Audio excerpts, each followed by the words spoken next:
You've heard this voice before. Hello, Post Nation. I'm Tim Sinclair, and welcome to the United Center. It belongs to someone who actually wanted to be an architect. That's what Tim Sinclair went to the University of Illinois to study.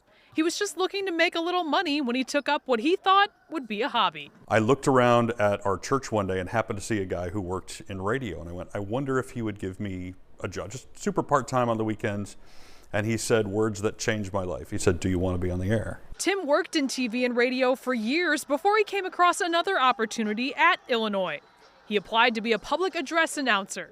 Then he waited. They didn't call back for like a year.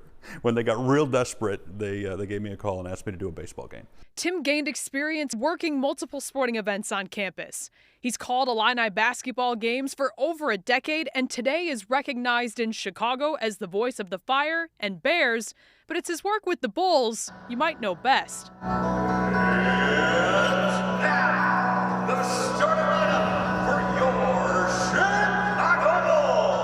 This was never anything I planned to do, so I wasn't ever trying to mimic someone. I was really trying to be myself and be a quote-unquote fan with a microphone. Tim has been behind the microphone for the Bulls since 2020 and has never taken being a part of a historic franchise, an iconic moment, for granted.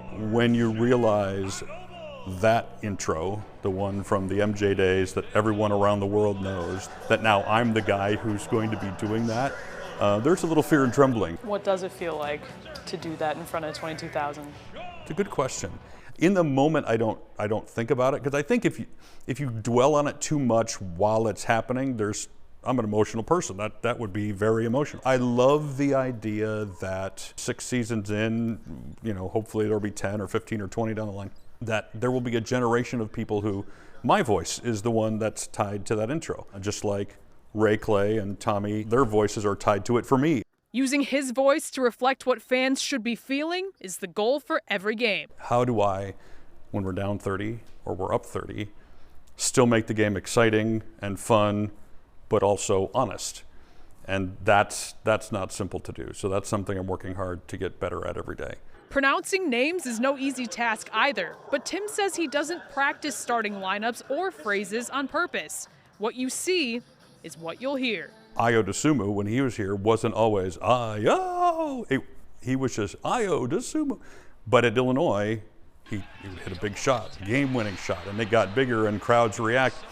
And over time, then he goes from Ayo to Ayo. Ayo Dosunmu. The results speak for themselves and have led to some pretty awesome opportunities. Being in the NBA 2K video games, like to be the voice of a video game or one of them in a video game is crazy.